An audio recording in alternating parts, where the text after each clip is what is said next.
नमस्कार मित्रों, साथकों, दर्शकों, आप सभी का मेरे YouTube चैनल सतनाम तंत्र मंत्र की जानकारी में आप सभी का स्वागत है। बहुत दिनों के बाद हम आए हैं आप सभी को जानकारी देने। वह इस विषय में है कि जानकारी देना कि जैसे भी आप प्रयोग करते हैं मंत्रों का, खास करके बाण का प्रयोग है, बाण का विधि सिर्फ बताया जाएगा। आप सभी को विधि से अवगत कराएंगे। विधि अवगत इसलिए कराएंगे आप सभी को कि किस प्रकार विधि से मारा जाता है। किसी के पास विधि होता है, किसी के पास नहीं होता है। तो पहले तो बाण मारने से पहले पूर्व ये निर्धारित किया जाता है कि कोई नदी या कोई ऐसी चीज़ जो शक्ति आपके बाण को रोक दे, ऐसे कोई स्थल थोड़ी है। इसको देखा जाता है। स्थल हो तो उसमें थोड़ा देख कर चलाया जाता है बाण को। बाण को कैसे देख के चलाया जाता है और बाण किस किस विधि से चलती है मैं बताता हूँ। सात्विक बाण अलग चलता है, तामसिक बाण अलग चलता है। जिसमें सात्विक तो जाता ही है बाण, लेकिन आते समय उन बाणों को बलि दिया जाता है।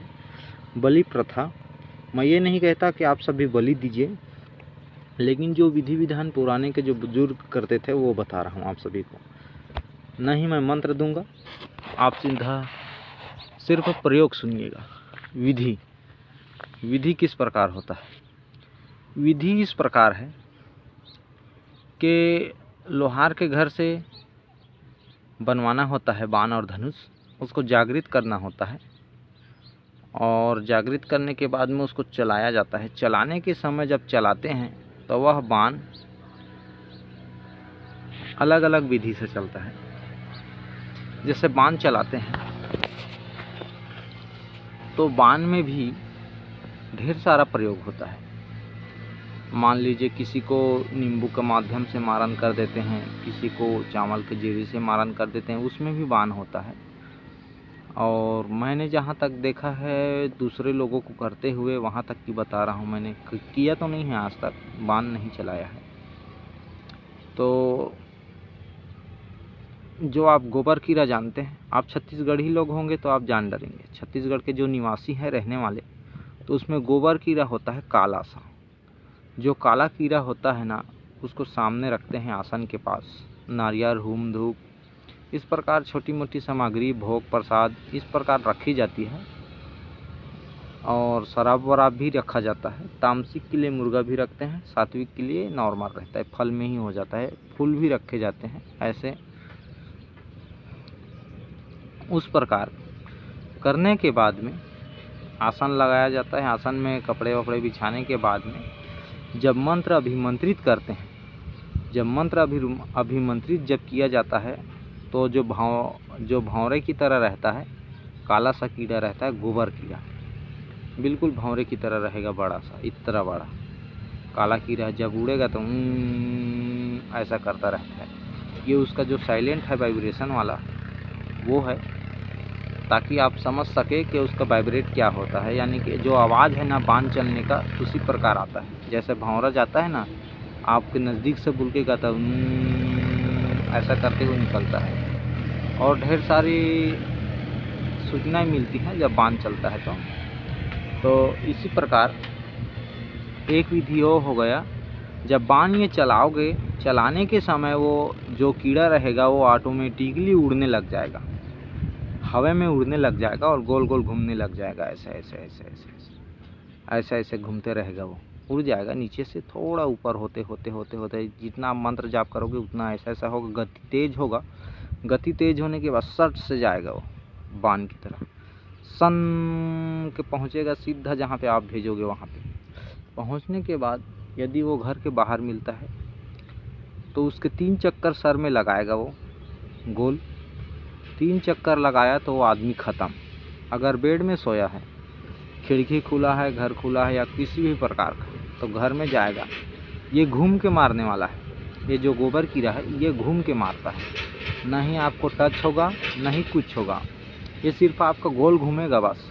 खाट में सोए रहेगा इंसान तो उसके 7 भांवर की जड़ता है। ये 7 बार जैसे ही गिंजरा तो जीवन लीला समाप्त। इंसान का इस प्रकार है।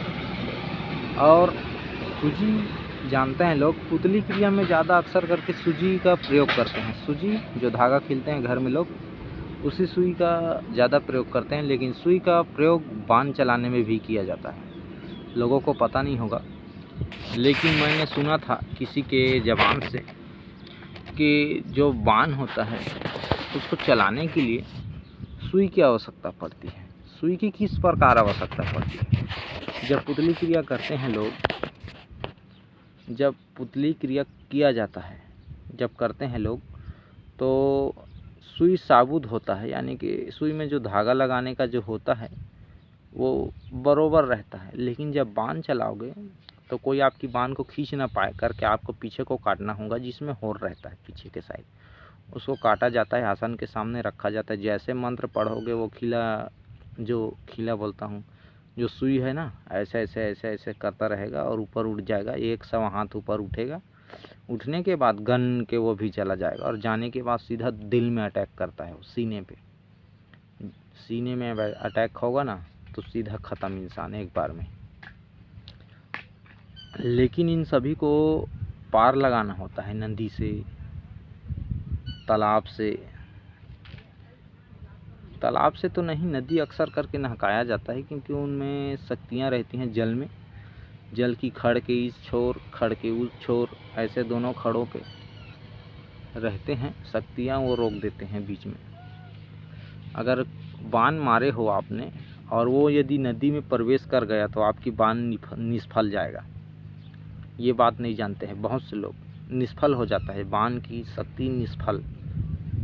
गंगा माता अपनी गोद में झोंक लेती है उसको, बाण को ख़त्म कर देती है, आपकी मारण शक्ति को शांत कर देती, सर्व शांत हो जाता है वहाँ पर। अब बाण के नहकाने के विषय में बात करेंगे।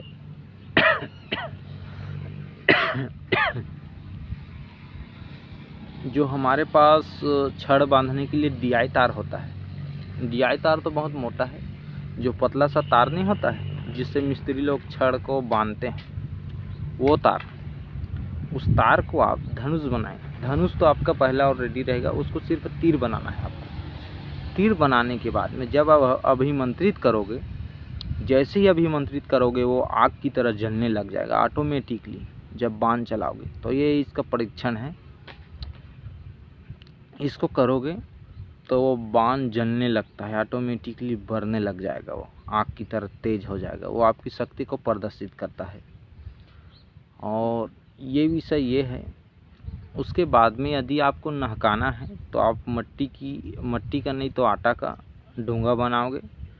डोंगा बनाने के बाद में मंत्र होता है, एक मंत्र है, उसको पढ़ना होता है। पढ़ने के बाद में आपको पानी से थोड़ा हल्का सा, तालाब हो या कुछ हो, तो वहाँ जाके थोड़ा ढीलना होता है। आपको बाण को उसी